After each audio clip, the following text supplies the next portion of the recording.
Right folks, so one maybe quick video of the night. It's just to let you know that I'm going back to telling the original story, basically my life, and not all obviously, but certain things, describing certain things that I've been through, talking sense basically, because I personally feel now, I just went and fucking put YouTube on again in the 2 settings and I came across this other cunt. He's called Son Bad Boy or something, right? No, he's far from a fucking bad boy, right? If anything, I should be calling my channel Bad Boy. If you're a bad boy, whoever this bad boy is, and it's not the guy who's on Jay's English podcast, it's Son, fucking bad boy Son, right? He's just a guy that's came out of nowhere, and he's going on about, try to explain what, no further action basically, Ken, started going, talking like gibberish about saying, but you get accused of this, you get accused of that. In other words, basically saying, if you've got no further action, you're completely innocent. That's what this guy was saying. Just jump on the bandwagon. I've got a clue what he's talking about. The guy's probably not been fucking interviewed by the police, but the sounds of it, he's not got a fucking Scooby. So for that reason alone, I'm out of this thing, because you've already got people, good people, that are doing the right thing for the right reasons. And then you've got so many other people now just fucking what to do, just to get views, just want to get a fucking channel going. Now, I started making me all videos here and there long before I came across this Decahegi situation. I wanted to spread awareness because there's too many people dying with drug addiction, too many folks with mental health problems, and they can't speak out. And I feel like I'm just a perfect person that can talk, because I've got all the experience and more. The addiction, beating addiction, causing people to have addiction, not causing people to have addiction, but feeding people addictions.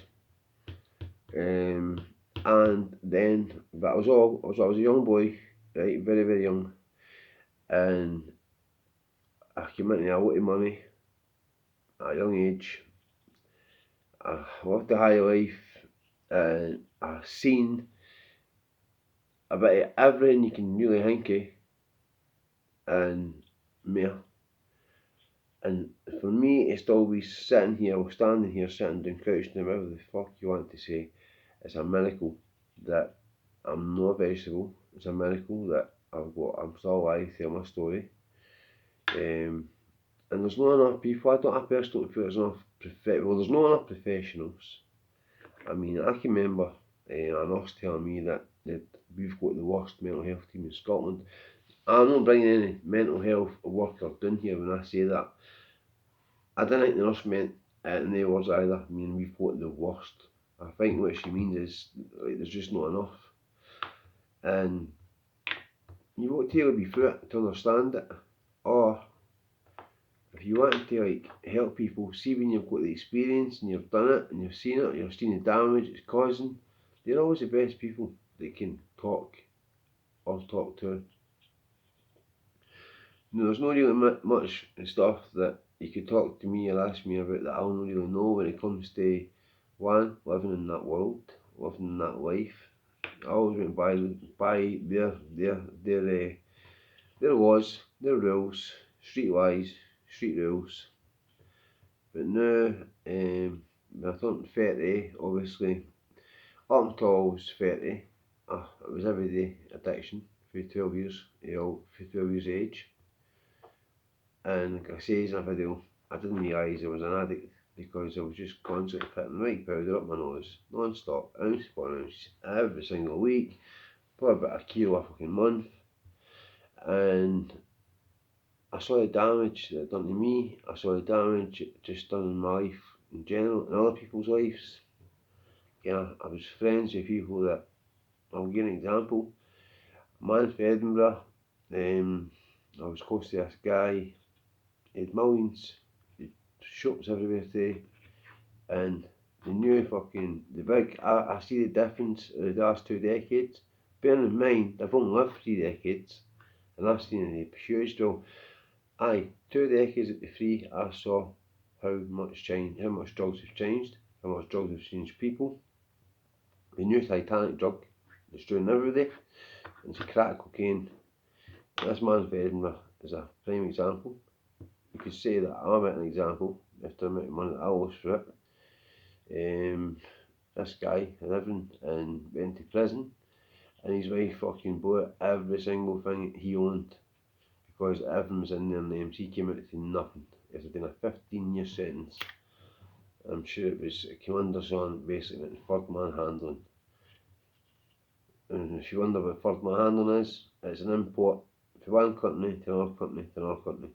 Example, him and for his example, he was the main man. It was arranged on for Afghanistan to Manchester and Manchester to Edinburgh. He was the third person to handle it. It was only a telephone call, that's why I got caught through a telephone. So I see that back when at the early 2000s when I first got involved with that kind of world, that kind of life, and living that kind of life, and living that kind of life, I saw the difference for the people, because I was round about people for the 80s, 90s, even though I wasn't round about them until the early 2000s obviously, but I was round about them in the early 2000s. Then they were telling me stories about the late 80s, the 90s, and I'm a young guy obviously, okay, and I'm only fucking like, what, 14-year-old or something in the early 2000s. And I was out taking on, I fought with people at a young age, and I saw the loyalty, disloyalty, what kind of people you got. So when I was 16, I was always about like fucking folk that were like double my age almost. I just didn't feel I fitted in with folk my own age. I was always older than he'd, and that's what got me so far ahead at a young age. But then, like, there was no education. I left school at 14. Well, I got expelled at school at 14. And I'm not justifying again here, but when you leave school, you've finished school at 14, you've no education, right? And you're struggling with addiction, but you don't know you've got addiction. Same time, there's no issues in your life, there's no problems in your life, you've got everything you need. You're pulling all this crazy money in, you're thinking ahead, thinking, I don't need to learn this, I don't need to learn about that, I know this, I know that, that's what I need to know, because money's everything. As long as you've got money, money's every single thing. Your life's sweet if you've got money. That's all you need to know. That's all you need in life is money. Money, money, money. That's how my mind worked. I was money orientated. There's a lad who says in a Facebook video talking about me, saying I was money orientated. No realising the bigger picture. Love is much more than money. Love would be. You can have all the money in the world and you can be the most loneliest person in the world, and no enough people know that. It's a good saying that. But all the young ones these days, they'll all be on all these Instagram shit and Facebook stuff and all these false lives that folks living, kidding around all dandy.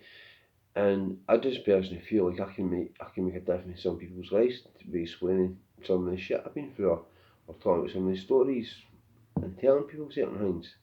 And that's the reason why I wanted the YouTube. Because it wasn't to make a living, it wasn't ever plan going to try and make a living with it. The intentions, I do anything for none. I help people for none. I always help people for none. And I couldn't help myself.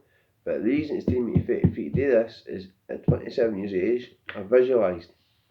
When I'm 30, I'll be myself addiction free. And that was a massive fucking thing to be thinking at 27 when you've been 15 years active and you've been using 15 years. So I couldn't set myself to fail. I couldn't set myself right. Folks say, don't say later, date now. You can, okay, there's certain things, but when it comes to things that, like if you've got an addiction for 15 years, if you say to somebody it's got an addiction for 15 years, right, stop now, no more next day. 15 years, I mean, what's the scary thought of that, innit? 15 years you live in a different world, scary thought about a new world. You imagine saying to somebody, that's not been an addict for 15 years, right? For 12 years to 27, and you say to them, right mate, get ready the motor, you've got a space. Do you think they're going to be like, right, sound, see you up there? No. That's why so many folk go wrong in life. Baby steps, day at a time. So I set myself for 30, visualised it in a prison cell. the worst place you could be in a prison cell, and I visualised 30 years of age, and at 30 I'd done it. I bet active to addiction. I started to take my life in a better place. Then COVID kicked in. So I taken 2 years at my last 3 years of recovery, COVID, which was hard going because you couldn't see anything, it became lonely. Then at my third year, I'm more on ball than ever, and that's why I want to continue to YouTube and do positive videos and let folk see. But listen, I'm still learning. Every day's a learning curve for me. Trial and error, but I'm doing it, and my stories will help people. So I hope you all listen, and I hope you take advice from me, especially younger ones. Let your young ones see the videos, let them see my story, because there's not enough people doing positive things. I'm going to say at the start, too many folk are doing things for the wrong reason. I'm in it for the right reasons. God bless you all, take care. None of this fucking folk saying God bless you, I'm turning this and that, and then they're talking shit at the same time. They're all just copying other people. I'm original. I'm as real as you'll get. Peace out.